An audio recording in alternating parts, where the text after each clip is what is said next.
पिछले वीडियो में हमने परमाणु संरचना के बारे में बात की थी कि परमाणु है वो गोलाकार होता है। इसका केंद्रीय भाग ठोस, कठोर और धनावेशित होता है जिसे नाभिक कहा जाता है। नाभिक की खोज रदरफोर्ड ने स्वर्ण प्रयोग या अल्फा प्रकीर्णन प्रयोग द्वारा की थी। नाभिक के अंदर दो मूल कण पाए जाते हैं। एक तो मूल कण होता है न्यूट्रॉन और दूसरा मूल कण होता है प्रोटॉन। एक और मूल कण है इलेक्ट्रॉन जो कि नाभिक के बाहर पाया जाता है। यह नाभिक के चारों ओर चक्कर लगाता रहता है। एक परमाणु के नाभिक में जितनी प्रोटॉन की संख्या होती है उसे परमाणु क्रमांक कहा जाता है और परमाणु क्रमांक को Z से प्रदर्शित किया जाता है, अर्थात Z बराबर होता है P।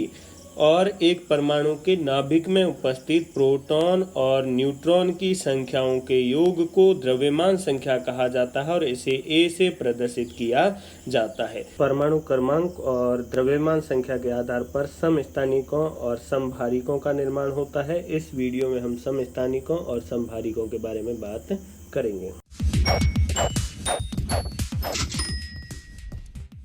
सबसे पहले आ जाता है समस्थानिक, जिनको आंग्ल भाषा में इंग्लिश में आइसोटॉप्स कहा जाता है। सम का मतलब होता है समान, स्थानिक का मतलब स्थान। तो आइसोटोप शब्द है ये ग्रीक भाषा का शब्द है और ग्रीक भाषा के दो शब्दों से मिलकर बना है। पहला शब्द है आइसोज और दूसरा शब्द है टोपोज, जिसमें आइसोज का अर्थ होता है समान और टोपोज का अर्थ होता है स्थान।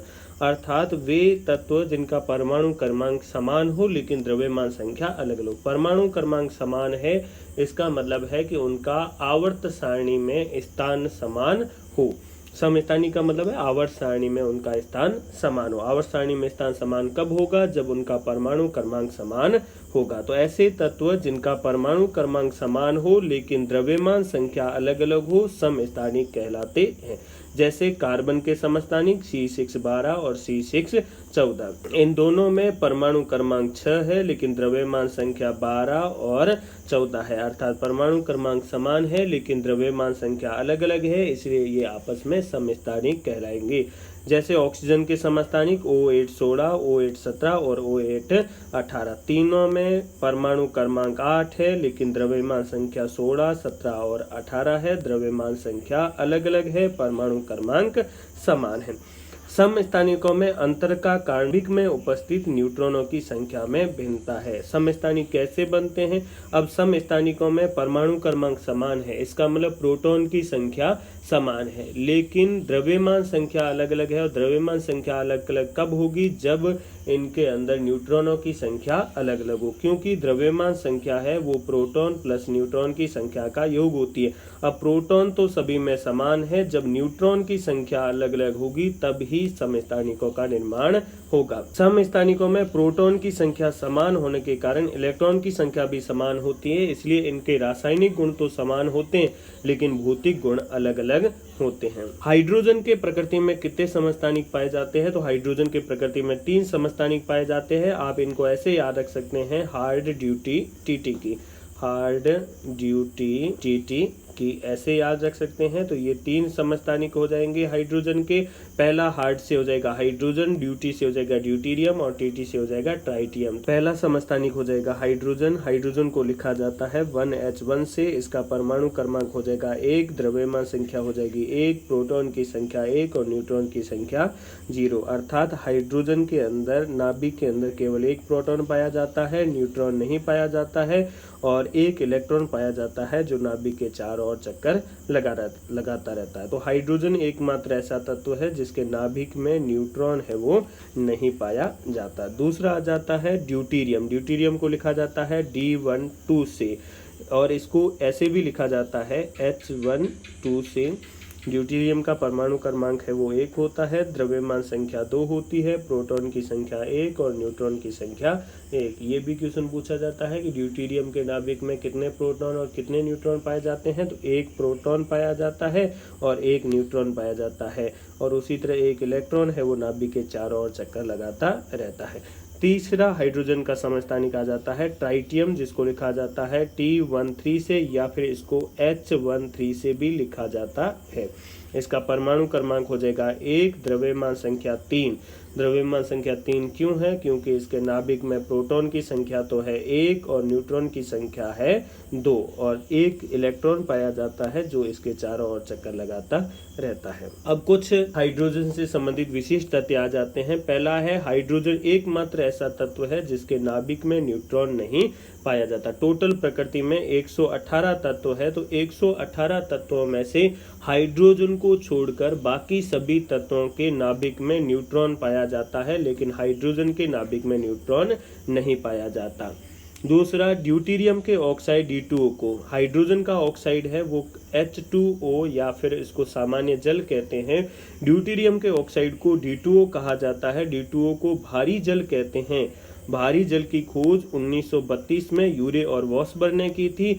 भारी जल 3.8 डिग्री सेंटीग्रेड पर जम जाता है। इसका प्रयोग परमाणु भट्टी में शीतलक के रूप में और मंदक के रूप में किया जाता है। क्वेश्चन पूछा जाता है भारी जल का प्रयोग कहाँ किया जाता है, तो भारी जल का प्रयोग परमाणु भट्टी में मंदक और शीतलक के रूप में किया जाता है। तीसरा, ट्राइटियम एक रेडियो एक्टिव समस्थानिक है। इसका अर्ध आयुकाल 12.4 वर्ष होता है। अर्ध आयुकाल का मतलब है कि ट्राइटियम की जितनी मात्रा आपको अभी दी गई है, मान लीजिए अभी आपके पास ट्राइटियम है वो 1 kg है, तो अगले 12.4 वर्ष बाद इसकी जो मात्रा है वो कितनी रह जाएगी, वो रह जाएगी 500 ग्राम। और अगले 12.4 वर्ष के बाद इसकी मात्रा है वो रह जाएगी इसकी आधी, यानी कि 250 ग्राम हो जाएगी। अर्थात हर 12.4 वर्ष के बाद इसकी दी गई मात्रा है वो आधी हो जाती है और उसे ही उसका अर्ध आयुकाल कहा जाता है। ट्राइटियम का अर्ध आयुकाल 12.4 वर्ष होता है।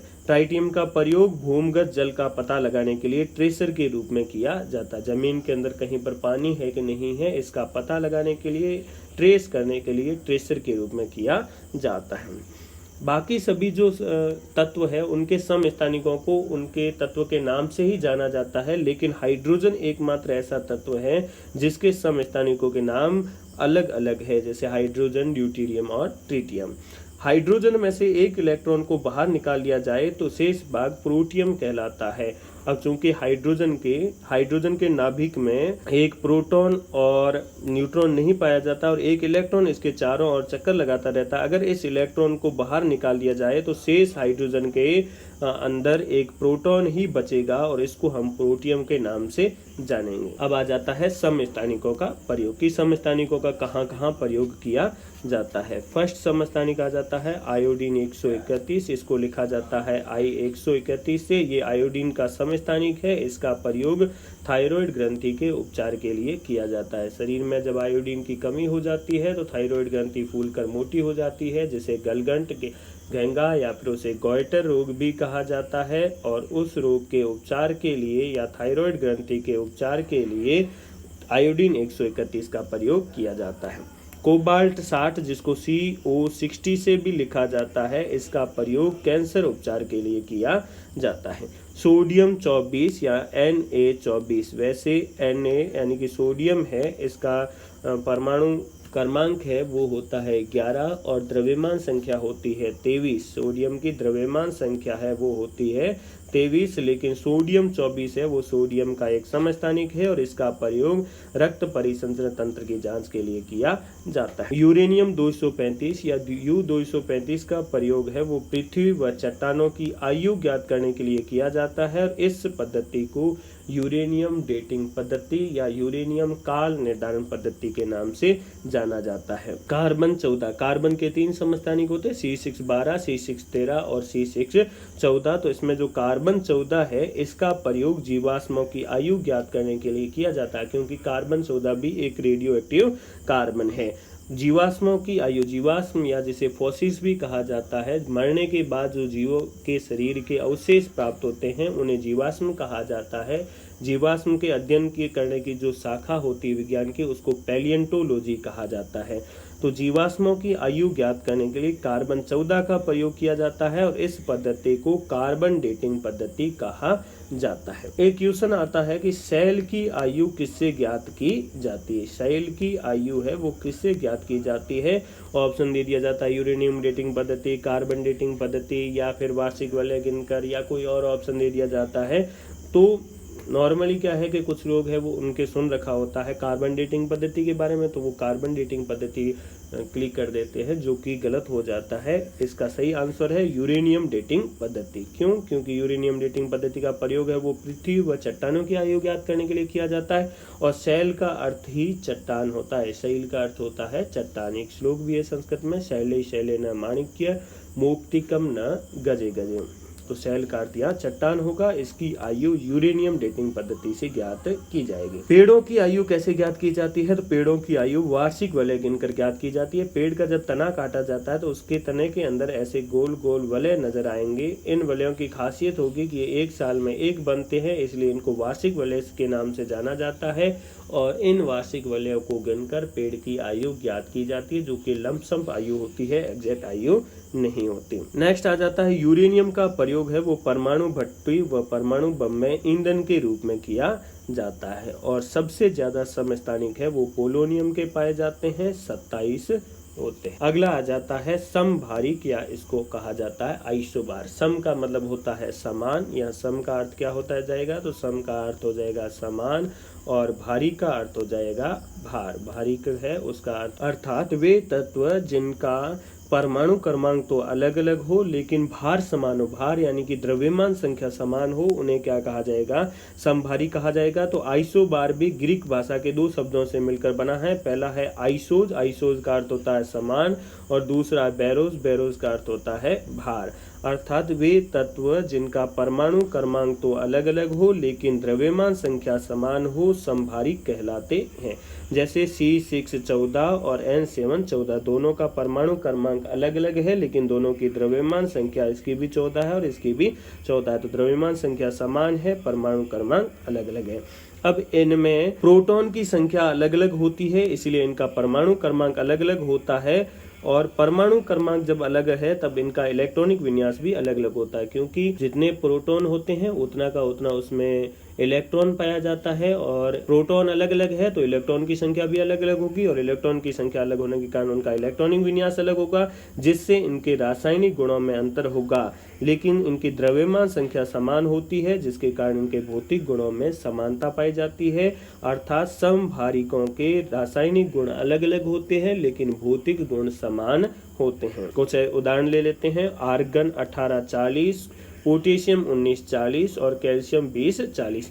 तीनों का परमाणु क्रमांक आर्गन का 18, पोटेशियम का 19 और कैल्शियम का 20 है, लेकिन तीनों की द्रव्यमान संख्या 40 40 40 है, अर्थात द्रव्यमान संख्या तीनों की समान है। अब इनमें अगर प्रोटॉन की संख्या देखें तो परमाणु क्रमांक और प्रोटॉन की संख्या समान होती है, तो प्रोटॉन की संख्या 18, 19 और 20, और न्यूट्रॉन की संख्या हो जाएगी 22, 21 और 20, क्योंकि प्रोटॉन और न्यूट्रॉन की संख्या का योग ही है वो क्या होता है? द्रव्यमान संख्या होता है। दूसरा एग्जाम्पल हो जाएगा C6 14 और N7 14, तो परमाणु क्रमांक 6 और 7 लेकिन द्रव्यमान संख्या दोनों की है 14 14, अर्थात द्रव्यमान संख्या समान है, परमाणु क्रमांक अलग अलग है। अगला आ जाता है सम न्यूट्रॉनिक या आइसोटॉन। नाम से स्पष्ट है कि सम का मतलब हो जाएगा समान, न्यूट्रॉनिक का मतलब न्यूट्रॉन। तो ऐसे तत्व जिनमें न्यूट्रॉनों की संख्या समान हो सम न्यूट्रॉनिक कहलाते हैं।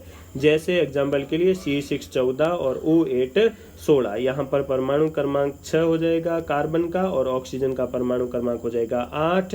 कार्बन की द्रव्यमान संख्या है 14, ऑक्सीजन की द्रव्यमान संख्या 16 है, लेकिन दोनों के अंदर न्यूट्रॉनों की संख्या 8 8 है, इसलिए इनको सम न्यूट्रॉनिक कहा जाएगा। अगला आ जाता है सम इलेक्ट्रॉनिक। सम इलेक्ट्रॉनिक आयंस में पाए जाते हैं वे आयन जिनमें इलेक्ट्रॉनों की संख्या समान हो, उन्हें हम सम इलेक्ट्रॉनिक कहेंगे। जैसे sodium plus, magnesium 2 plus, oxygen 2 minus, fluorine minus, इन सभी में इलेक्ट्रॉनों की संख्या 10 है, इसलिए इनको सम इलेक्ट्रॉनिक कहा जाता है। अब सम इलेक्ट्रॉनिक का निर्माण कैसे होता है वो देख लेते हैं। सोडियम का परमाणु क्रमांक होता है 11, अर्थात इसके अंदर प्रोटॉन की संख्या 11 है, और इलेक्ट्रॉन की संख्या भी कितनी हो जाएगी? तो इलेक्ट्रॉन की संख्या हो जाएगी 11। नियॉन का परमाणु क्रमांक होता है 10, अर्थात इसके अंदर इलेक्ट्रॉन की संख्या होती है 10। और मैग्नीशियम है तो मैग्नीशियम का परमाणु क्रमांक 12 होता है, अर्थात प्रोटॉन की संख्या 12 और इसके अंदर इलेक्ट्रॉन की संख्या भी कितनी हो जाएगी? 12। अब जो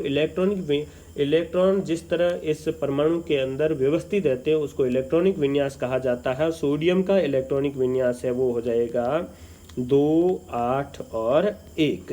और नियोन का इलेक्ट्रॉनिक विन्यास हो जाएगा 2 और 8, और मैग्नीशियम का इलेक्ट्रॉनिक विन्यास हो जाएगा 2, 8 और 2।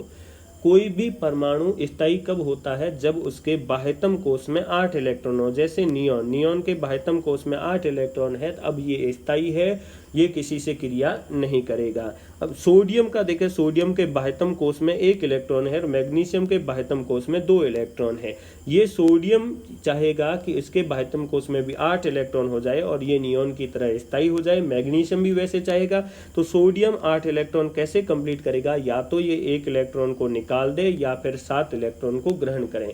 7 इलेक्ट्रॉन को ग्रहण करना इसके लिए आसान नहीं होता, तब ये 1 इलेक्ट्रॉन निकाल देता है। हमने बात की थी जब कोई परमाणु इलेक्ट्रॉन त्यागता है तो उसके ऊपर धनावेश आता है, तो सोडियम 1 इलेक्ट्रॉन त्याग कर सोडियम प्लस बना देगा। अब इसका इलेक्ट्रॉनिक कॉन्फ़िगरेशन है वो हो जाएगा 2 और 8। उसी तरह मैग्नीशियम है, मैग्नीशियम को या तो 2 इलेक्ट्रॉन निकालने पड़ेंगे और 6 इलेक्ट्रॉन ग्रहण करने पड़ेंगे। मैग्नीशियम को 2 इलेक्ट्रॉन निकालने पड़ेंगे या 6 इलेक्ट्रॉन ग्रहण करने पड़ेंगे। 6 इलेक्ट्रॉन इसके लिए ग्रहण करना आसान नहीं होता, तब ये 2 इलेक्ट्रॉन निकाल के मैग्नीशियम 2+ आयन बना देता है। और मैग्नीशियम जब 2+ आयन बनाता है तब इसका इलेक्ट्रॉनिक कॉन्फ़िगरेशन यानी कि इलेक्ट्रॉनिक विन्यास है वो हो जाता है 2 और 8। उसी तरह अगर ऑक्सीजन का देख ले तो ऑक्सीजन का परमाणु क्रमांक है वो 8 होता है। इसका इलेक्ट्रॉनिक कॉन्फ़िगरेशन यानी इसके अंदर इलेक्ट्रॉन की संख्या भी 8 होती है और 8 होने के कारण इसका इलेक्ट्रॉनिक कॉन्फ़िगरेशन है वो होता है 2 और 6। इलेक्ट्रॉनिक विन्यास 2 और 6 होता है। अब इसको 8 इलेक्ट्रॉन पूरा करने के लिए 2 इलेक्ट्रॉन को ग्रहण करना पड़ेगा। तो ये ऑक्सीजन है वो 2 इलेक्ट्रॉन ग्रहण करके ऑक्सीजन 2- बना देगा और इसका इलेक्ट्रॉनिक कॉन्फ़िगरेशन है वो हो जाएगा 2 और 8। अब इन सभी के बाह्यतम कोश में देखें तो 8 इलेक्ट्रॉन कंप्लीट हो गए हैं और इन्होंने या तो इलेक्ट्रॉन को त्यागा है या इलेक्ट्रॉन को ग्रहण किया है। इलेक्ट्रॉन को त्याग कर या ग्रहण कर कर वो आयन में परिवर्तित हो जाते हैं, तो या सोडियम आयन है, ऑक्सीजन आयन है, मैग्नीशियम आयन है।